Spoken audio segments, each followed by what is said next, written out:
पतंजलि शर्मा जी, जयपुर से। राधे राधे। महाराज जी, आपके चरणों में कोटि कोटि प्रणाम।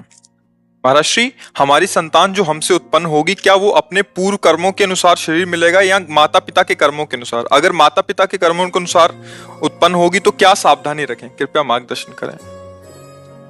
वो तो आएगा अपने ही कर्मों से, पर उसमें दुख और सुख का अनुभव तुम्हारे कर्म उसमें सम्मिलित होंगे।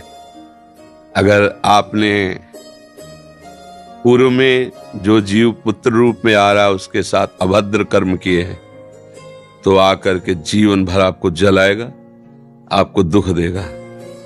और आपने भद्र माने मंगलमय कर्म किए हैं तो जीव पुत्र बन के आएगा, तुम्हें सुख प्रदान करेगा। अब यदि समय भजन कर लो भगवान का तो तुम उसके भी भाग्य को बदल सकते हो और अपने भी भाग्य को बदल सकते हो। ये भजन ही एक ऐसा कर्म है जो सब सुधार देता है। मार्कंडेय ऋषि के पिता महाराज मृकंड ने देखा, बहुत ज्योतिषाचार्य थे, कि 5 वर्ष में मेरे पुत्र की आयु खत्म है, मर जाएगा।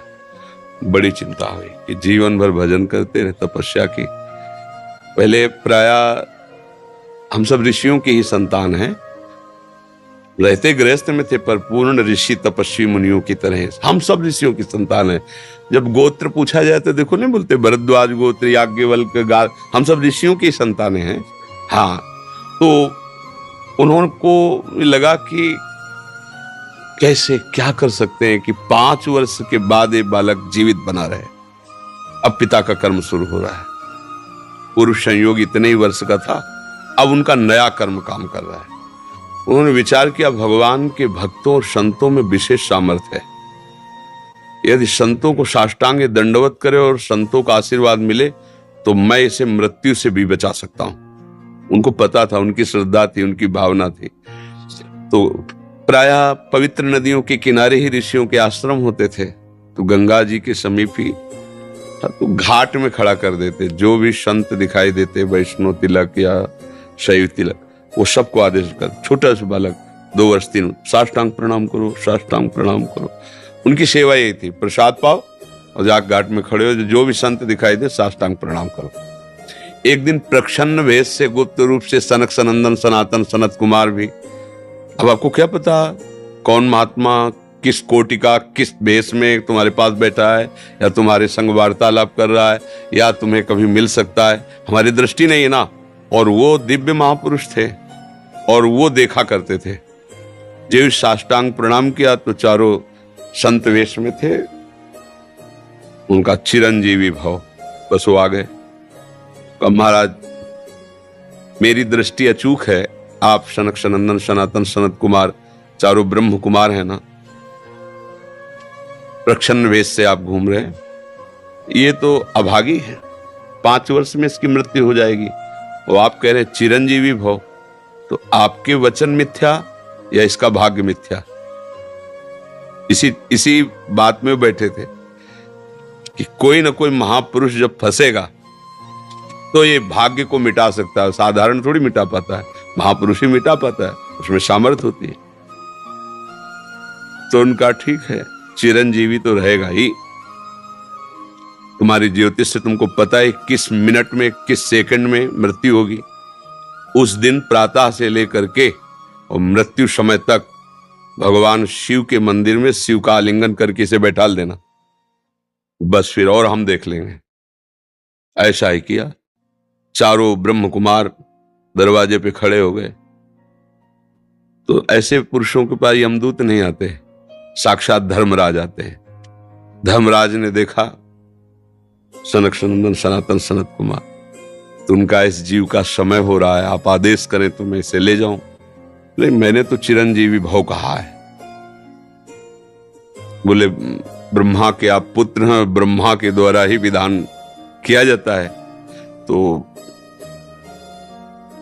इतनी वार्ता हो ही रही थी कि भगवान शंकर प्रकट हो गए। उनका कि कुछ बदलना नहीं है, 5 वर्ष की आयु ना, हाँ 5 वर्ष रहे, मेरी आयु के 5 वर्ष रहे। भगवान ब्रह्मा जी एक सुई लेकर के ऐसे कमल में छेद देते, आका 1 वर्ष हो जाता है। वो क्रम जब समय का नहीं, जैसे उत्तरायण दक्षिणायन देवताओं के दिन रात, ब्रह्मा जी का दिव्य 100 वर्ष का जो आयु का विवरण है ना, उसको जब पढ़ो तो होश खराब हो जाएगी। एक दिन में 74 मनु बदल जाते हैं, इंद्र बदल जाते हैं एक दिन में। और भगवान का समय, वो जो ब्रह्मा जी का समय, निमेष, पलक झपकना, इतने ब्रह्मा की पूरी आयु हो गई। 5 वर्ष उनके, आज तक मार्कंडेय जी जीवित है, उनको चिरंजीवी ऋषि कहा गया है मार्कंडेय जी का। अगर पिता भगवान का भजन करे तो अपने भाग्य और पुत्र के भी भाग्य को बदल कर जैसा चाहे वैसा कर सकता है। भावी मेट सके त्रिपुरारी।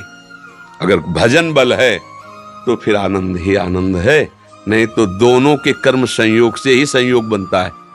वो तो मान लो पुत्र रूप में आ रहा है, अभी हमारा आपका पूर्व जन्म का कोई संयोग तो आपको देखते ही चिढ़ पैदा हो जाएगी।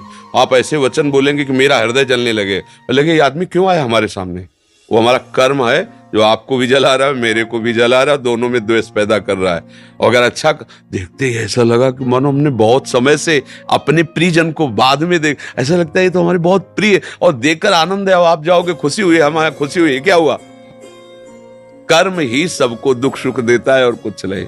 अगर कर्म को कोई मिटा सकता है तो भगवान का भजन मिटा सकता है दूसरा नहीं। खूब प्रभु का आश्रय लेकर के उनकी लीला गायन करो, नाम जप करो, सब ठीक हो जाएगा। और गर्भस्थ शिशु को भगवत चर्चा सुनानी चाहिए, उससे प्रभाव पड़ता है। जैसे माँ गर्भवती है तो चाहिए कि स्वयं स्वाध्याय करे या फिर परिवार के जन कथा कह रहे हो, चुपचाप शांति से बैठ के सुने और नाम जप करे, तो गर्भस्थ शिशु पर उसका प्रभाव पड़ता है। जैसे प्रहलाद जी जब कयाधु जी के गर्भ में थे तो नारद जी अपने आश्रम में लेकर के उनको भी भगवत चर्चा भक्ति का उपदेश किया, तो ऐसे महान भागवत 5 वर्ष में विश्व विजेता हिरण्यकश्यप को परास्त कर दिया। 5 वर्ष की आयु प्रहलाद जी की है और विश्व शक्ति संपन्न हिरण्यकश्यप परास्त कर दिया। अभिमन्यु जी गर्भ में ही थे, चक्रव्यूह का वेदन की क्रिया बताई तो 6 द्वार वेदने की क्रिया तक वो जगती रही, 7वें में सो गई। तो फिर वो मतलब गर्भस्थ शिशु पर बाहरी चर्चा का प्रभाव पड़ता है, बाहरी आचरण का प्रभाव पड़ता है। यदि हम नाम कीर्तन, भगवत चर्चा, भगवत कथा वार्ता, तो उसमें भक्ति का अंकुरण हो जाएगा, गर्भस्थ शिशु में उसका प्रभाव पड़ जाएगा।